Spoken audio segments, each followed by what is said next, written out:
if you look at the data, the capital intensity of software and hardware companies is over the lifetime of the company, pretty much the same. It comes in different places and might come from different sources. Hardware companies, and especially in climate, get a lot of non-dilutive capital. So they might actually take more capital in, but not equity investment from VCs. The time to market is like 6 months or 7 months longer on average. The exits are just as big. 75% of the top 10 companies in the world are hardware companies.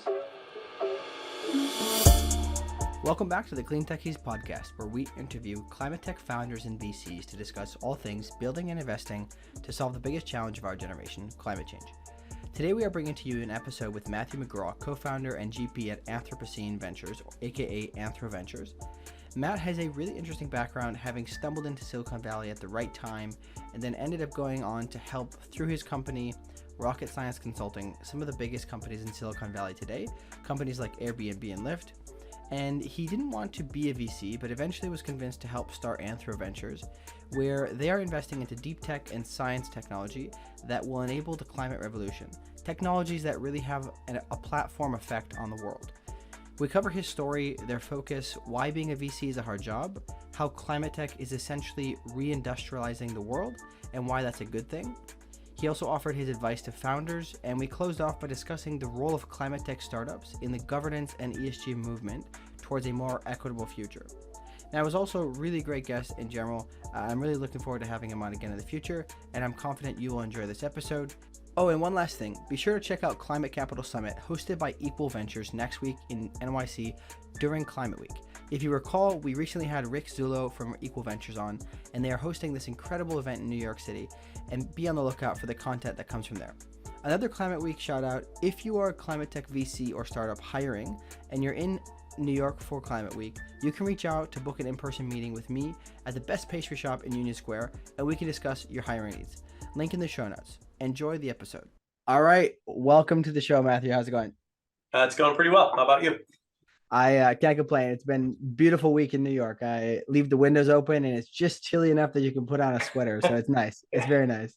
Well, it was like 95 degrees here 2 days ago. Today it's cold and rainy. So that's kind of San Francisco to a T, but usually not at this time of year. So yeah, interesting. Well, climate change will do that, won't it? yeah, exactly. Very good. Well, I guess let's get right into things, right? So just give us a quick background to yourself, who you are, where you are today, and how'd you get here? Sure. Thanks for having me on the program. Thanks, first of all. I want to start by saying I'm not really a VC by training or trade. Never thought I'd be sitting on a podcast talking about my VC life, #VC life. And I came out to San Francisco early, mid-90s, and really for a girl in the music scene here at the time. But quickly, the Bay Area and San Francisco turned into a technology town. And I got a job in technology, and I was good at it. And I worked for somebody else for 3-4 years, figured out that it was a venture-backed startup, words I didn't understand. It had terrible corporate governance, words I didn't understand.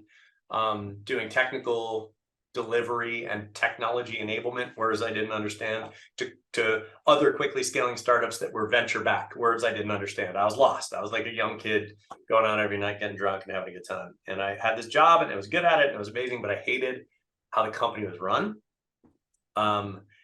Especially after we got the big dollars from the VCs. So I said, I can do this better. The story of every entrepreneur ever, right? And I quit and I started a company called Rocket Science. And that's really where I kind of grew up in the Bay Area technology scene. Rocket Science, at the end, our tagline was, we help venture-backed companies scale from pre-seed and seed to exit. And we helped companies as diverse as like Airbnb and Lyft and Uber and Medium and Asana and 100 other companies you've heard of go from really, really small to very successful exits, sales, IPOs, etc.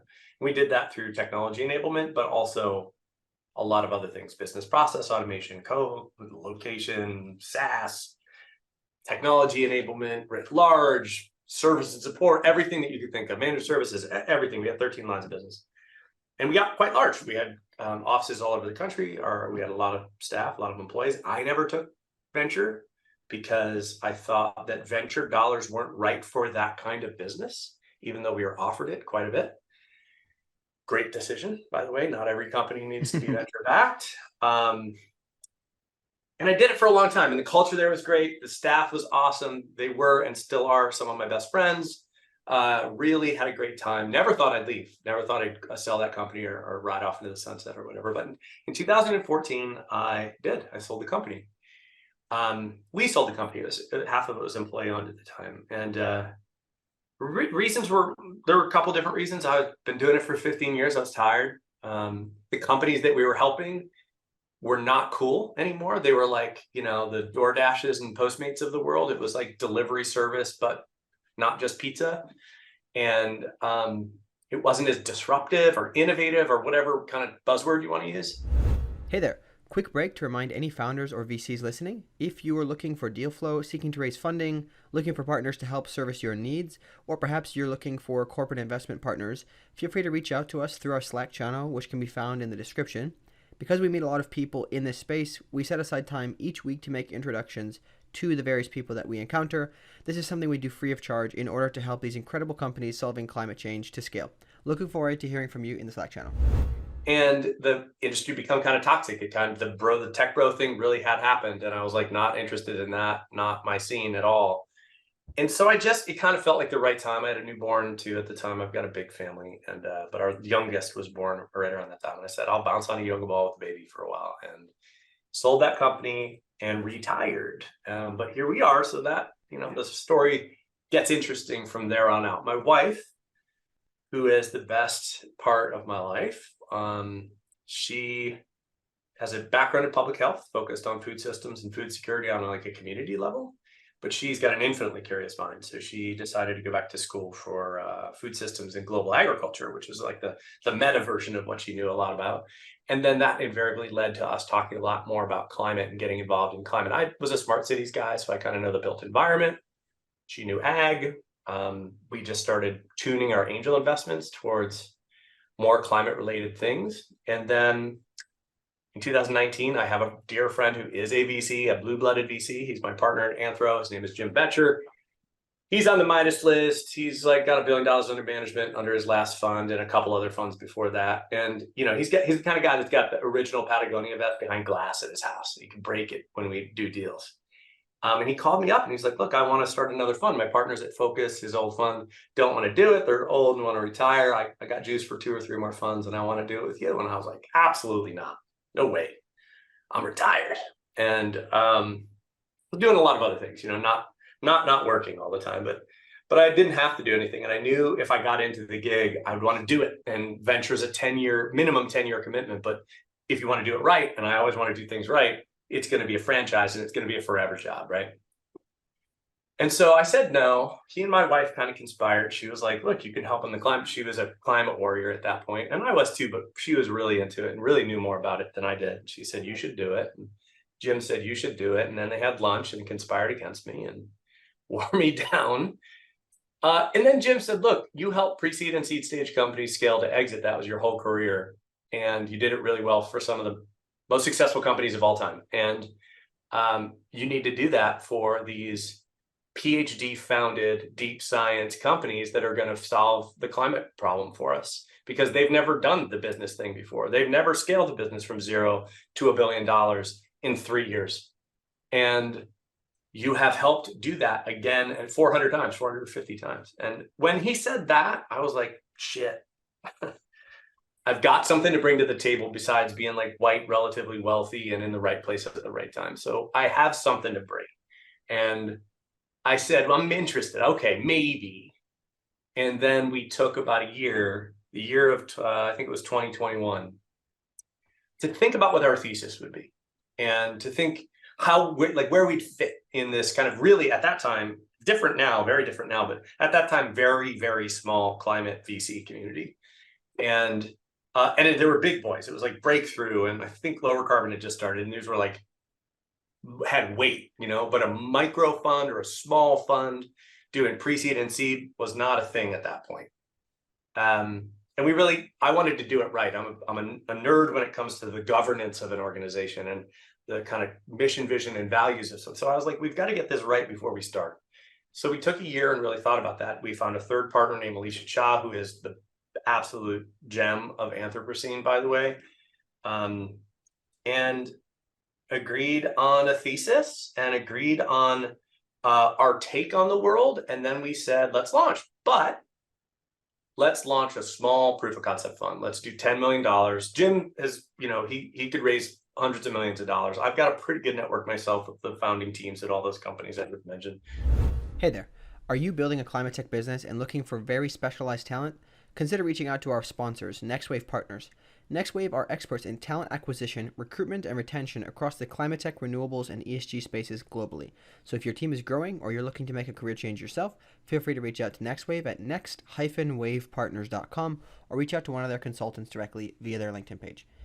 So people were like, you're going to raise a $250 million fund? I was like, economics don't make sense for a pre-seed and seed stage fund over $100 million. You got to have $5 billion exits. And I don't want to look for the Tesla. I want to look for the 100 companies that are going to have real material impact on the climate crisis, but might not be unicorns or decacorns, might be an acquisition target at $300 million.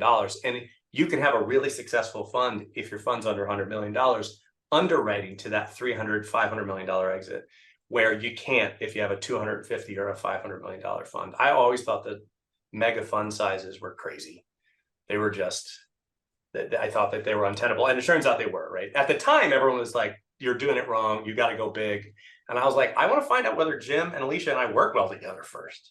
Because if we're going to do this for the rest of our lives together, we better disagree well and come back around and like be able to evolve our thinking together and get our governance right and get our modeling right and get our thesis more mature. But it'll never be our main pre-seed and seed stage fund will never be over $100 million.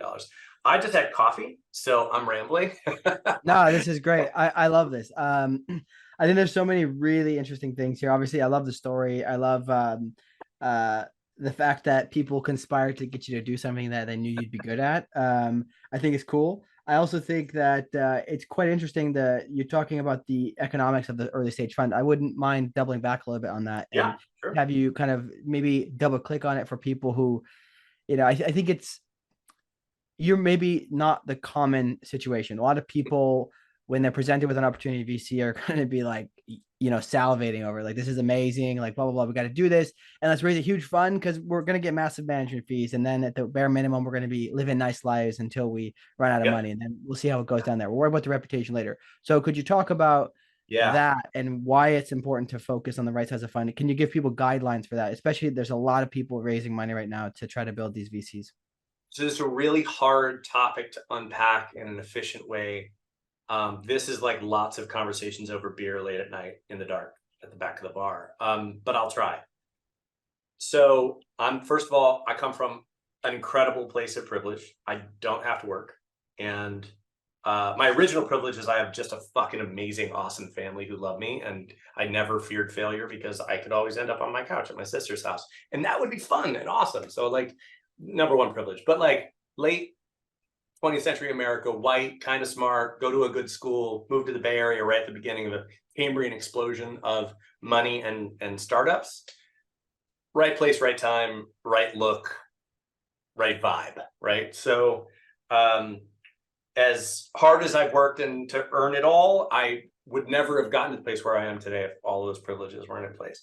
And starting a fund, I had the privilege of saying no and walking away and not having to take that opportunity. I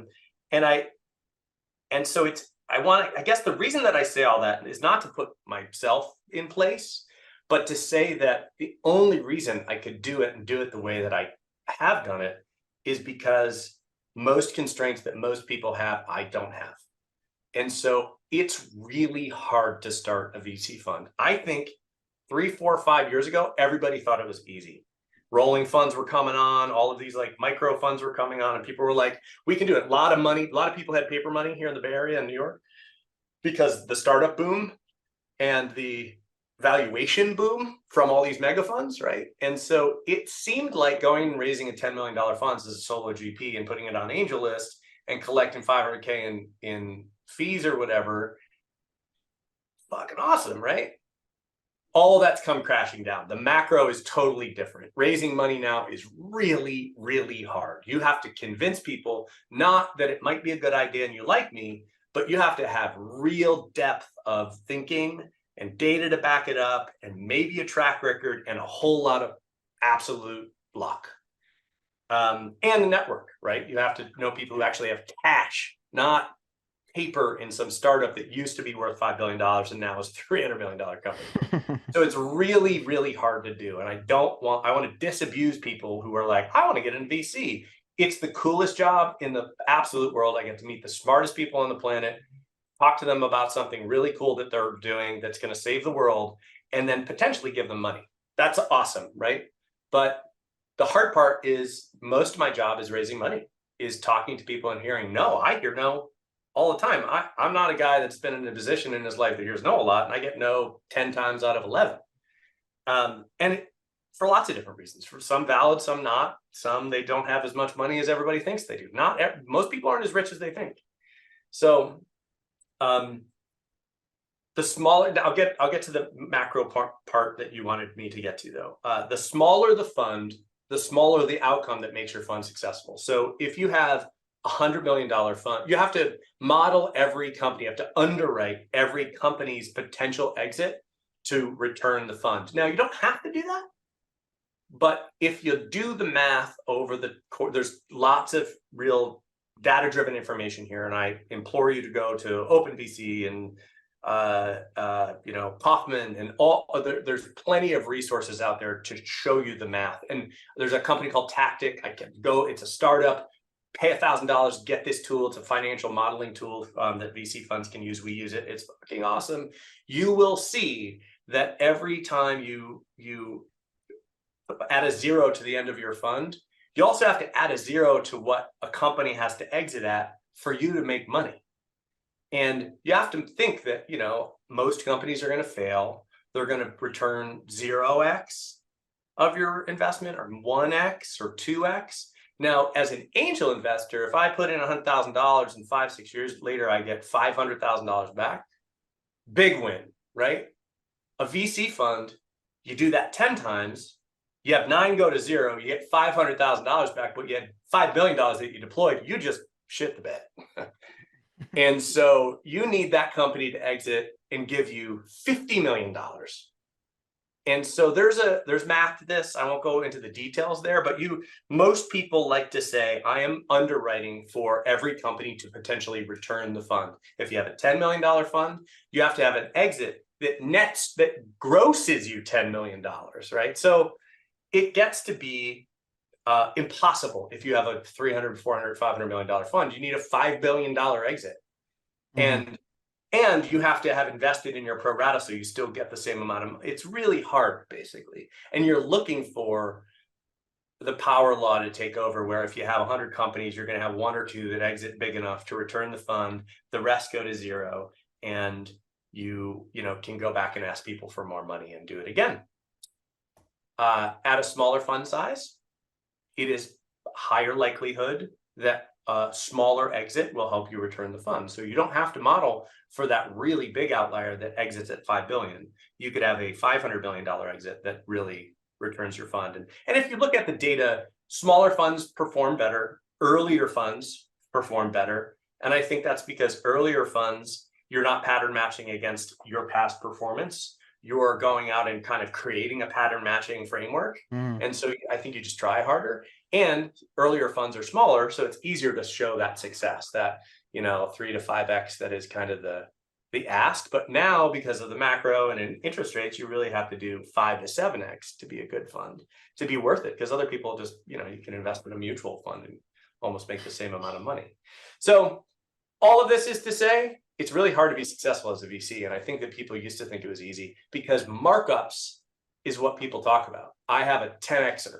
I have a company right now in our portfolio at Anthropocene that got marked up 7x, and it's just about to get marked up more on a subsequent round. And it looks great on paper. But you know what? That doesn't matter. You know what matters? It's when I hand a check back to them, an LP. And that's in 7 years from now. And for a while, every company in the world was getting marked up on their next round by some bigger mega fund. And so everybody looked like they were on track to being really successful.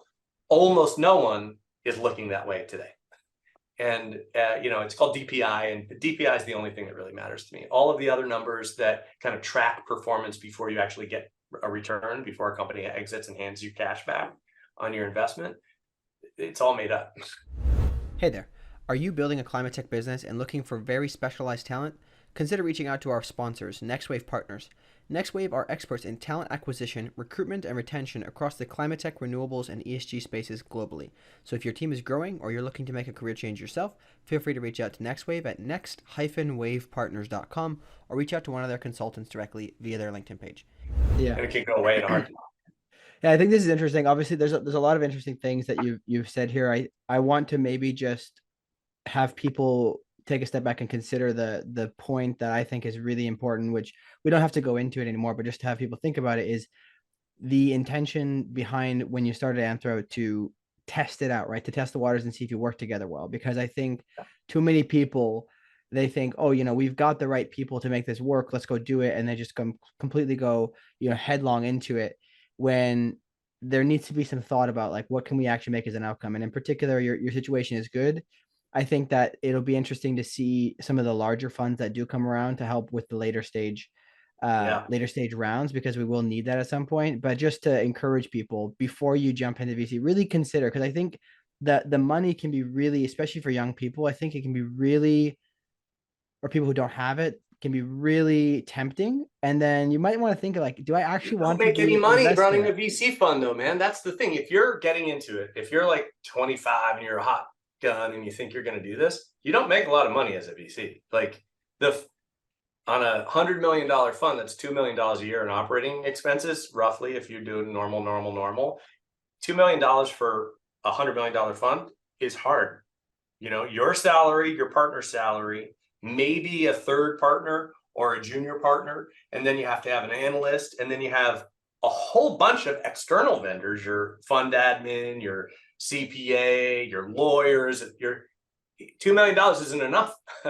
And so like maybe you make 150 grand or 200 grand as salary as a founding managing partner of a $100 million fund for fund one, and you could go get a job at almost any startup and make that more, probably. So like, it's not a path to quick wealth.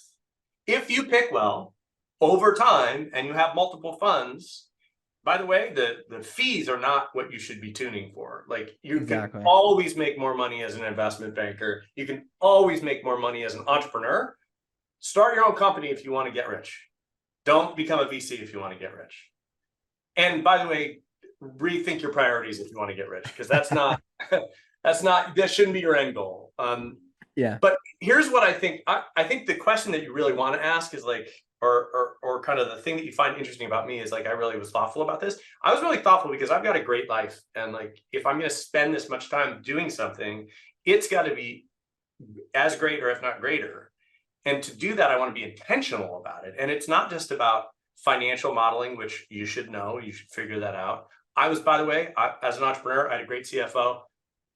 Tisha, out there in the world today, you're the best. She ran my company and she helped me immeasurably. I know finance, but she loved it. I had to learn how to love it to be a VC, because I have to like model a fund. That's a financial model. And then I need a scenario plan every single time we look at a deal. I have to say, what are the potential outcomes and the exits over the course of the next 7 to 10 years on this? And that's all financial modeling. And if you don't love that, you shouldn't be a VC. You're thinking that a VC's job is to like meet people who are doing cool shit and talk to them about it. That's not your job. Your job is to meet them, figure out whether they're the right person or team to do it, figure out whether that market is actually a market that anybody should be doing anything in, figure out whether the macro is going to help build that market up over the next 7 to 10 years, and then figure out whether competition is going to eat them, or whether the problem is going to go away another reason. You have to really think historically. I think history and macro is really important for the framework. Then you have to read people really well and team dynamics really well over the course of not 2 or 3 meetings, but 6 months, and figure out whether they're the right team. And then you have to figure out whether the numbers work. And if you don't like all 3 of those things, you should not be a partner at a VC fund. Awesome. If you're a partner at a big VC fund, you can outsource parts of that. You can just be the guy or the girl that goes out and like meets people, glad hands, convinces them to love you, but not in a small VC fund. You have to do all three of those things. Yeah, that's really helpful. I think that's a really great framework. I've never heard anybody break it down that way. So thanks for that. I do want to talk about now the thesis. So with Anthro Ventures, what is the particular thesis? Why focusing on deep science, and why not the other things? Yeah, I was in the Bay Area, Silicon Valley, startup Disneyland for my whole career. So software has definitely eaten the world to some degree, as Andreessen said. So I kind of was sick of software. And when we were getting, and I went to school for applied physics. So I have like a physical sciences background. I got a degree in history and poli-sci for a lot of different reasons, because my family is political. So, and so I have this weird background, but I have a very scientific mind, and like all those posters are like all the physics things that I love. So I just was like, here's a chance to actually do that. I'd been in software and in management and in the Silicon Valley ethos for so long. I was like, I kind of want to get back to real world, physical, tangible things. It felt good. But then we were kicking around Thesis, and we were just like generalist climate was going to be our theme. But I was like, look, there are other companies and other VCs that can invest in climate software. Why, if you have a two-sided marketplace, why would you go anywhere but NFX? Great VC fund. They do marketplaces, carbon trading marketplace. They should probably look at it. They're experts at that. I'm less so. So it's possible for all of the other VC funds I know and have some respect for to invest in climate-related software companies. They're going to shy away and be scared of hardware or the physical science, deep tech side of the equation, because everybody thinks that hardware is hard, or hard science or deep tech or whatever you want to call it is hard. It's more capital intensive, takes longer to exit, more failure, etc. The data backs up none of that. If you look at the data, the capital intensity of software and hardware companies is over the lifetime of the company pretty much the same. It comes in different places and might come from different sources. Hardware companies, and especially in climate, get a lot of non-dilutive capital. So they might actually take more capital in, but not equity investment from VCs. The time to market is like 6 months or 7 months longer on average. The exits are just as big. 75% of the top 10 companies in the world are hardware companies. So all of the conventional wisdom was wrong. And I think that's because we've been investing in a new sexy thing, which is software, for the last 25 years. And there was a bull run on it, right? So everybody was getting markups, but all of those markups don't, again, I'm going to say this, don't fucking matter. It's about DPI. It's about return of capital to your fund and then to your LPs. So a little bit contrarian, right? I wanted to be like, screw the VC world and not doing hardware. I have a love for the physical sciences. I think and then finally, the problem on the planet is physical. And so the solutions are going to be physical too. And I really kind of felt drawn towards being part of that. But, I mean, another thing is like, it's where no one was 3 or 4 years ago when we were starting out. Nobody was doing deep science stuff in climate. And there's hardly anybody. I think Third Sphere, which is a fund I have unbelievable amount of respect for, just put out a blog post or something, says there's 5 times more software VCs per capita than there are hardware VC funds, which means it's 5 times easier for my fund to get into the hottest deal in hard tech climate than it is for a software deal. So it's just like easier path, counter prevailing thought. I have an affinity for it. It solves the real problem on the planet. Those 3 things kind of just added up to like, yeah, I think this is where we fit. But our thesis is deeper than that. Like, we first kind of thought climate. Then we said, okay, we only want to do deep tech, or like, I'll say science or novel or engineering leveraged companies in climate. But then, and we launched with that, by the way, that was our thesis, and pre-seed and seed.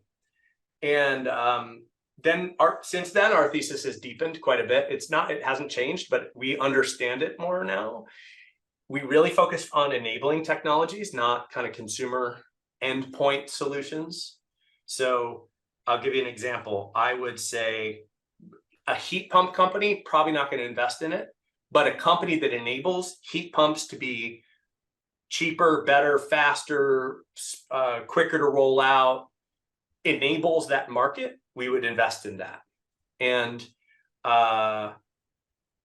it's the difference between a company that's going to be successful based on brand. Like Gradient's a great company. I think they're an awesome company. But what if Apple comes up with a heat pump? The Apple heat pump will win the day and Gradient will lose. And I don't want to bet on that. Feels like software investing to me. You're betting on like brand and network effects almost. And I don't want to do that. We're betting on founders and firms that have a unique defensibility, because sometimes the three people that start the company are the only three people on the planet that can literally do the thing that they're doing. And that's really cool. I don't worry about defensibility of a product often. There's like a real, there's a real lack of copycat startup situations in deep tech. And I really enjoy that too. Every company that we look from a work perspective, every company that we look at is very unique. So I have to learn all new things when I get introduced to a new company that we're going to double click on or go deep on. And I like, from just a personal standpoint, super curious guy, love to read, love to like figure stuff out. That's really fun. So that's another reason our thesis kind of went that path. Interesting. So just to try to re-clarify that, to make sure I understand, it is deep science or deep technology that is going to enable broad swaths of the climate transition, essentially, correct? Yeah, our tagline that we're trying out right now is this: Anthropocene Ventures invests in pre-seed and seed stage companies that leverage science or novel engineering to more closely align the global economy with the Earth's ecology. So that doesn't say the word climate or climate tech, which I think are jargony words that the VCs love. It is not a vertical focus on an industry or a solution, which a lot of VCs love because pattern matching is easier when you're vertical. It is any company in the world that is aligning our economic system with the planet and the people on the planet. And so it could be something like, micro nuclear fusion reactors that's super Star Trek-y, or it could be a nature-based solution that enables biodiversity in the Amazon. And so from that perspective, it's very broad. Our filters make our focus very narrow. There's 13 main filters that we use. I won't name them all, but it's like, is it an enabling technology? And that means it has various various paths to revenue, various paths to impact. Does it have defensibility? Is it leveraging deep science, hard tech, novel engineering? Is it circular economy or an economic model that's circular economy or waste of value? Those are not necessary, but they're definitely big check boxes that like make us like your company more. So in other words, we're just like, I think that we got ourselves into this problem because we overconsumed thinking that everything was infinite. And now we have constraints, and how to do what we want to do within those constraints is very interesting to me. And we want to help companies we want to help build companies or invest in companies that are going to enable us to do that. Yeah. Could you also, just out of curiosity, talk about this thesis in respect to some of the recent investments? Sure. So I'm going to start one that's kind of surprising. We invested in a software company, and it's a SaaS tool. How about that? So in the first, when we started, we were like, no software. I was like, no software. I know software really well. I know software companies really. No, not going to do it. We invested in a company called Navineer, and they're back east, and they are a SaaS tool that helps enable the 3D printing market become mass adoption or production scale as opposed to R&D or prototyping. Think of it as like Adobe Suite or Figma for 3D printers.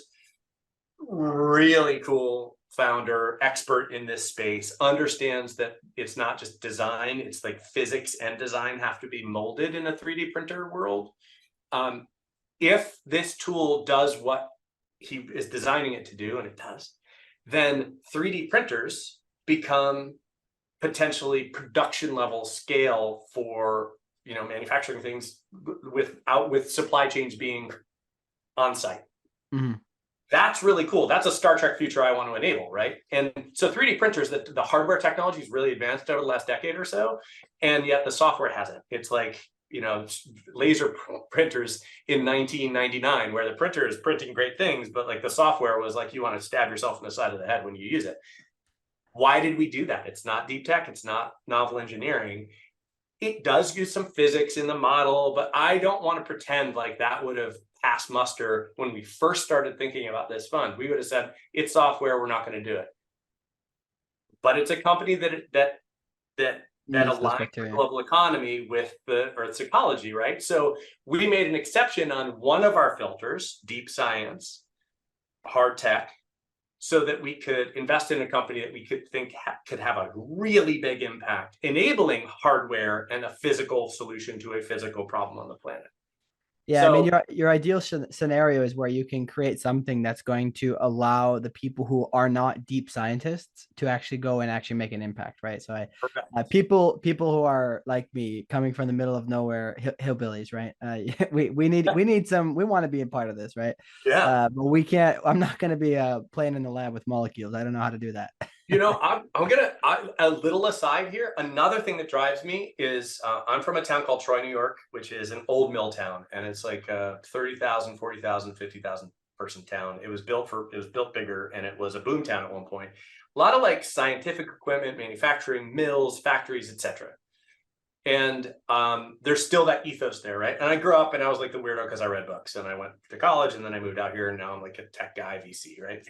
I still have affinity for my hometown. I didn't when I left. I was like, get me out of here. But now I go back and I'm like, I love this place. I want this place to come back. And I think that, 25, let's say we have $100 trillion world economy, which is roughly true. 25 trillion of that is like healthcare and technology, software, basically. 75 million of that is like supply chain, logistics, manufacturing, energy, physical economy stuff that we never think about, and the VCs have never invested in, or at least haven't invested in since they invented mass production, right? So there was originally venture capital going into it 340 years ago, but we are now about to reindustrialize the planet to be more green. And who's going to benefit, or who potentially could benefit if we do it the right way? Us hillbillies, man. I like people with hard hats, not pocket protectors. So like, I love this. We're now investing in companies that are going to, like 3D printers. We're investing in companies in agriculture. We've got a company called Corrigan. They take agriculture waste and turn it into bio-oils that benefit soil health and crop yields, and they lessen the water usage, and biochar. So it's a decarb play. That is purely Central Valley, California. That is not a tech startup that we invested in here in the Bay Area. They have a plant in Modesto. So like, that's good for that community, and jobs could come back to that community, and the soil health could improve, and the water usage could go down. And so I feel like this is also a potential game changer for politics, for culture, for the world becoming more equitable for the people on the planet, not just better for the ecology of the planet. So I really do think that. No, I think it's actually quite fascinating, because it's one of the reasons why I was so fascinated to learn about climate, because I came from the middle of nowhere where people didn't believe in climate change, and I was like, yeah. I was like, okay, I guess I'll work in renewables. There's probably money there. Like, I'll go and work as a recruiter. And then I started learning about ClimateTech. I was like, why would anybody be against this? It's a better technology. Usually it's like a better product, cheaper, and it's better for the environment. And in a lot of cases, it actually provides a ton of jobs. Like when they do it properly. I was like, I don't get why people are against it. Yeah, exactly. I was like, I don't understand why people are against it. And I think this is something that's come up a few times with some of the companies we talk to, is seeing especially when they have to partner with quote unquote blue collar workers, and they're not against it. They realize, well, this is actually not that bad, but that's a huge part of getting adoption for, people buying Teslas and things like that. Like my parents, could really benefit from having an electric car, because they never usually drive more than 100 miles round trip, and they do it a lot, right? So yeah. I just think it's a good point that it can become a really positive thing. Most of the money from the IRA is going to red states, and I'm like, good.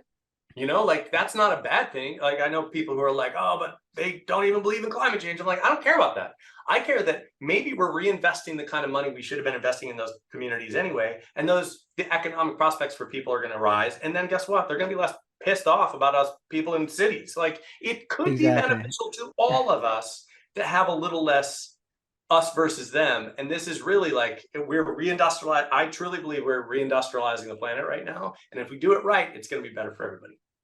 I think this is quite a good point because if you can provide a good lifestyle for people in the country, like my mom is from a place up north in Wisconsin called Ashland, and it used to Yeah. be like a really cool place. It's actually I think at one point it was the mural capital of the world, and they've got nothing there. It's a ghost town because there's Yeah. no prospects. And if you can bring That was back, Troy. Yeah. yeah, if you can bring back good, good jobs, you don't have to have a Six Flags outside of your city, but you got to have something, right? Just to have a Yeah. good economy, and then people can live good lives, and it's going to be better for the whole world. You're not going to have people piling into New York City and Chicago, etc. People can live in different places, and it's a nicer for us all, I think. I'll tell you, So last time I visited my family in Troy, my brother Jim, who's awesome, I love that guy. But he was like, I rented a Tesla, and he was like, Tesla, whatever, bunch of weird liberal car bullshit. And I was like, let's get in, man. Let's try it out. Jam it. Like, put the pedal to the metal, see if you like. And then he was like, holy shit. It's accelerate. The performance of the car was off the charts, right? He's like, this is awesome. Like, it's just a cultural thing, right? But once you say, hey, you can have a 3D printer in that old mill downtown and you can produce car parts for the cars and that you don't have to ship them from wherever, it's better for everybody. And you brought 50 jobs back to Troy, New York. yeah, So, right? usually people are not close to the ideas. It's just that it gets over politicized and then it becomes an issue, obviously. But we're not. I don't think we're qualified to solve that one. I do. A couple of big things I want to get through before we run out of time. One would be, I'll leave it up to you what you want to talk about particularly, but advice to founders when they're building, maybe some pointers from your time advising founders or advising startups. It could be around fundraising, just whatever you think is most valuable to ClimateTech founders to think about. So I'll shrink the kind of viewfinder on that. I'll say the founders that are going to come talk to me. So if you're leveraging deep science or hard tech or novel engineering to do what you're doing, and you come to me and you want to get funded, or any of my friends at all of these other funds that I'm friendly with, there's a couple of things. You got to have a great idea, but ideas are a dime a dozen. You think you're the only person on the planet that's have thought of this solution, you're not. Like, disabuse yourself of being a unique and special butterfly, even if you're the smartest person on the planet about your subject matter. There's going to be a different alternative solution that might be out of your area of expertise for whatever you have. It really is about execution. And this is not just me as a VC. This is me as a founder, and this is me as a consultant before that, helping founders. You want to get as much done quickly as possible. Don't overthink it. But so you've got to validate the science or the engineering. You have lots of ways to do that. But you get a bench scale. You might prove it at a bench or lab scale, and then you might prove it at a pilot scale. All of that's great. That's all a science project still. It's easy to get a partnership. It's easy to get a JV. It's easy to get an LOI.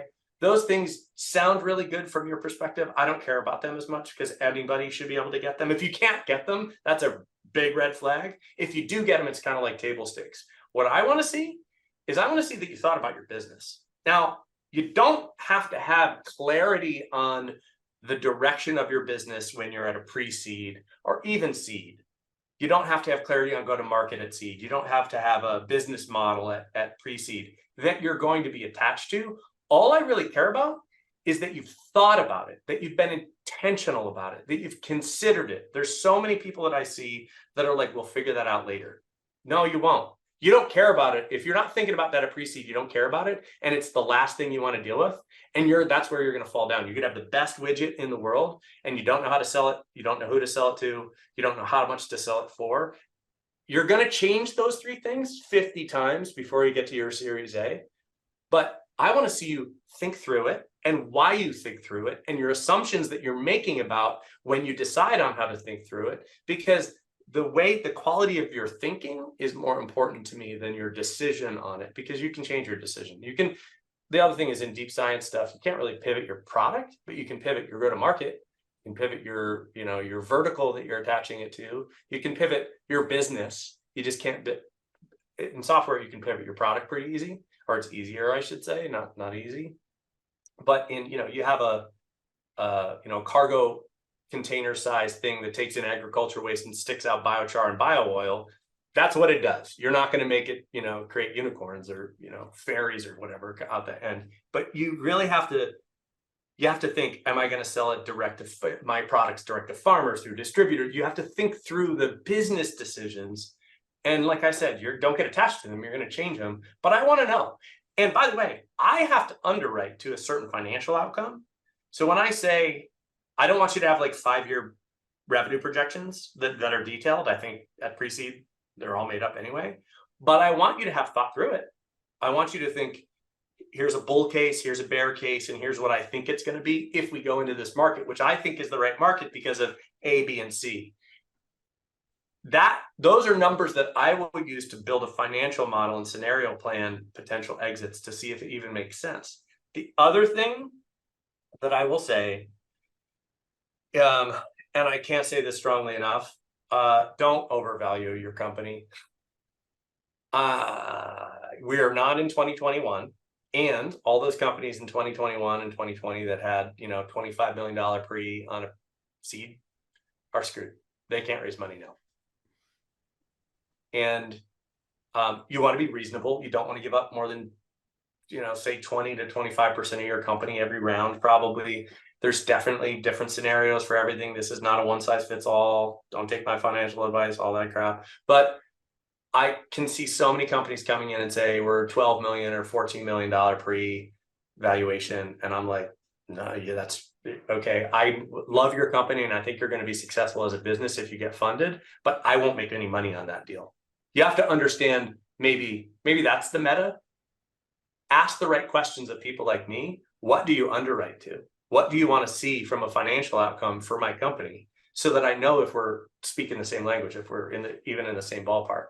Because if you're a company that comes in and says we're raising $2 million on a $25 million valuation, and we're going to have 5 more rounds of funding, I can't make any money on that, no matter what I do, right? So even if I believe in you, I'm not going to give you my money, because it would be I would not be being a fiduciary responsible for my LPs. Yeah, I think that's really helpful. I think it's obviously difficult when you're a founder, because sometimes I shouldn't say sometimes, probably a lot of times your entire identity is tied to it, and kind of, is it going up, right? Is it going up? Because if it's not, then I must not be getting better, right? Yeah. And like, I see it on the other end too, where I see like we're worth $3.5 million. And I'm like, that's really low, right? Like, be reasonable. At pre-seed, it is, what's my valuation, right? You're making it up. But at seed, there's some signals that help you. And don't go on market, go reasonable, right? And you don't want to be too high, you don't want to be too low, and you want to negotiate. You definitely don't want to push it too high, because then the next round of funding is just going to be that much harder. Yeah, got it. Okay, so one thing I do want to ask about is, in terms of, we talked about this a little bit before the show, in terms of areas that you see as interesting, we were going to talk about particular startup ideas, but what is the area that you're most excited about and you want to see more people building in? So like I said, we're very generalist from a thematic standpoint. We invest in companies all over the market map for any climate type solutions. One area that I don't see enough good companies focus is biodiversity, preserving biodiversity. So on the planet, something along the lines of 65% of the global GDP is tied to the biodiversity of the planet. So as that biodiversity shrinks, the potential GDP goes down too. We don't look at it that way, because it's an externality that we just don't put on about the balance sheet of the planet, right? And we should, really. So we're crushing biodiversity. It's terrible for the earth. It's terrible for the people, the animals on the earth, plants on the earth, but it also is economically disastrous over a long period of time, which we're terrible at looking at things over long periods of time. But I see a lot of like, we're going to tokenize the forest deals. And I'm not super keen on that business model. I think there's complexity under that. and I think there's some good business models there, but I'd really like to see more companies come up with novel business models around preserving and indeed increasing biodiversity, because super important. Not everything's got to be an investable VC investable company, by the way. Maybe this is governments and maybe this is philanthropy, but I think there's probably some business models out there that we're just letting that we haven't been creative enough on, and I'd love to see them. I think it's an interesting point because there's probably a lot of areas where the quote unquote tech bros haven't been. Thinking about these people, like, think about industrial areas. Like if you had people who are super innovative in those spaces, just trying to think about how to revolutionize it. And if you could find ways to attract those like kind of quote unquote visionaries to those spaces in a young age, they can't be the people who are like done their life in VC or tech and then are coming to change it because they don't know how it works. But if people can come there because they're fascinated by growing in that space and then learning how can we make this better, I think that's always a fascinating area, because there's so many of the coolest climate tech startups I've seen have been people who are in the industry for a long time and then just had this light bulb moment and they're like, oh wow, like we could actually really change this, how it's being done. Yeah, I have this pretty unique view. I'm like, I came from the tech world and the kind of the tech bro world, right? And I'm not anti all of the people from the startup land, the startup Disneyland that we've lived in for the last 20 years coming into climate, because one thing that climate needs is venture speed and scale right now. The other reason that I was like kind of anti starting this fund was because I just was like, VCs are extractive and sometimes it's growth for no purpose. And Jim Betcher, who was like, you're right, sometimes these software companies should have done the 37 signals and done like responsible, slow growth over longer periods of time, and they would have made much more money for the founders and the people that invested in them. But we don't have that luxury in climate. We have to solve these problems like incredibly rapidly. And so I'm kind of like, yeah, come on over, crazy growth people. Let's make this, this capacitor company. We looked at a bunch of capacitor companies recently, and like they need to grow quicker than you would normally see in an industrial space. And like the people that work in that industry already don't ever think about like growth quick, massive scale. They're just like going to work, going home, right? So like there's the kind of the ethos of quickly scaling has to happen in climate. I mean, I think it's a fascinating time. The other thing is, I don't think there's any problem with creativity in the climate tech space, man. There are so many cool companies. We see stuff that blows my mind every day, all day, pretty much. And I think it's great. I think everyone's kind of thinking through a climate lens. I almost think that we're not a climate fund anymore, that funds that say climate, that's just like an overlay or a foundation. And you're like, you're investing in the physical economy, or you're investing in software, or you're investing in ag, or you're one of those kinds of funds with a climate theme. Yeah. And well, one thing I've noticed is that so when I started this podcast, the climate tech word wasn't the thing; it was clean tech still. And I started it, and then like a month later, they started calling it climate tech, and I was like, "Damn, I should have waited." But the point being is, I do think it's gotten more confusing when you say climate tech. People like it hasn't gotten clearer what you're talking about, and now you have to be like, "Oh, okay, what's this?" Which is super odd because we've been in this for a couple of years now, so. I do think obviously at some point it's going to not be that. It's just that you do it because it's the best thing to do.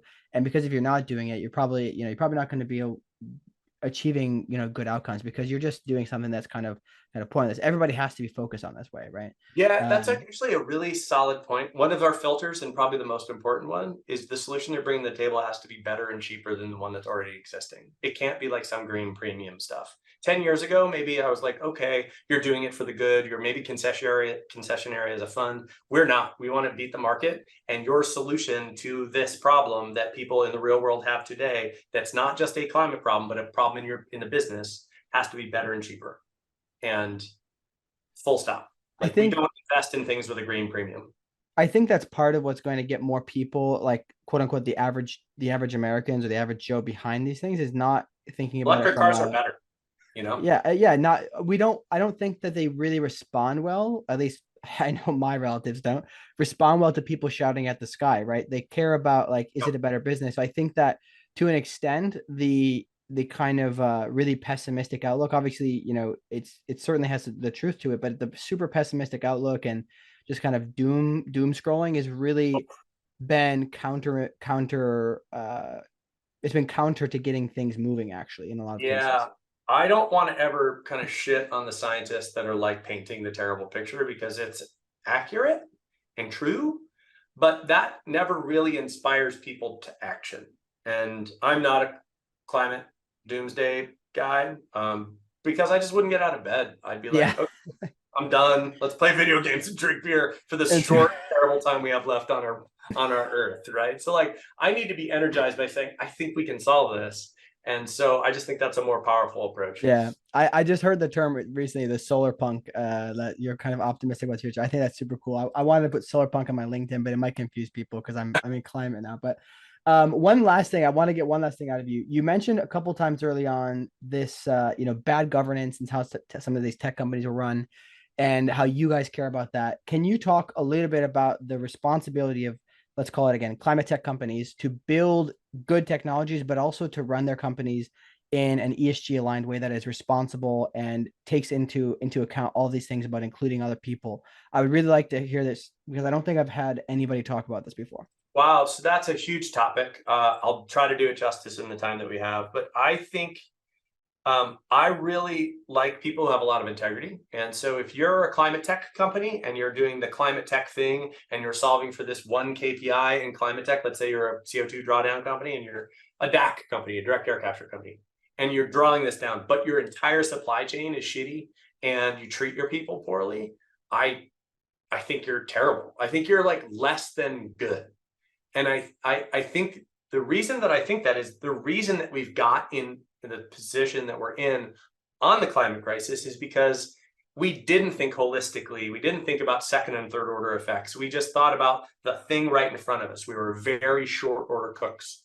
And so from a governance standpoint, for our fund, we think about second and third order effects of the companies we invest in. If you are a decarb company, but you also pollute water, it's 6 in one, half dozen in the other. You're just fixing one problem, causing another, right?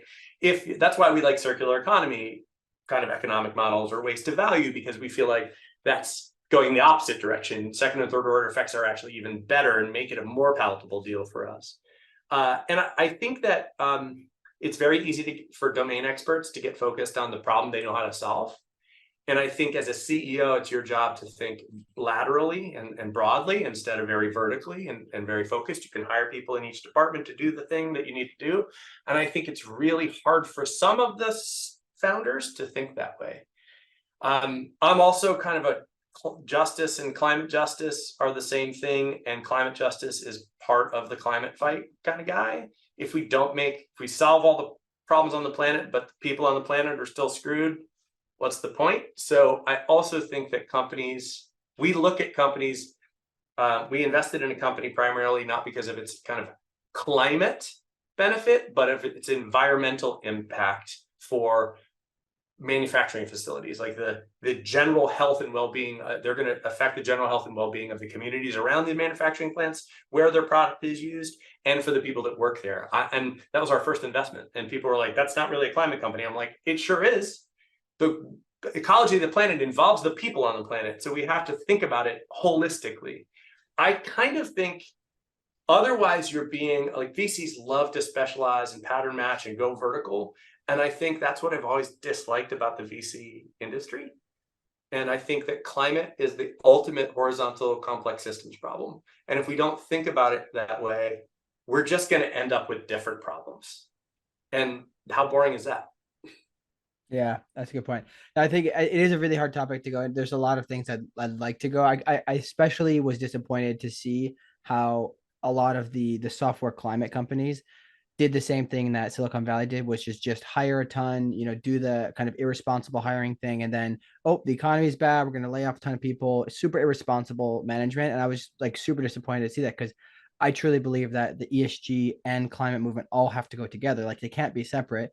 And if anything, the climate people should be the champions of those things, because how are you going to create a more equitable world if you only care about one aspect? We are reindustrializing the planet. We have an opportunity to save the planet from deleterious ecological effects. At the same time, we have an opportunity to make the planet more equitable for the people living here. So why wouldn't we take this opportunity to do the right thing? Yeah, absolutely. All right. I know we're out of time. So what is your call to action for the people, and where should they reach you? Where should they follow you? Matt at anthro.ventures is my direct email. Use it. I'm an open book.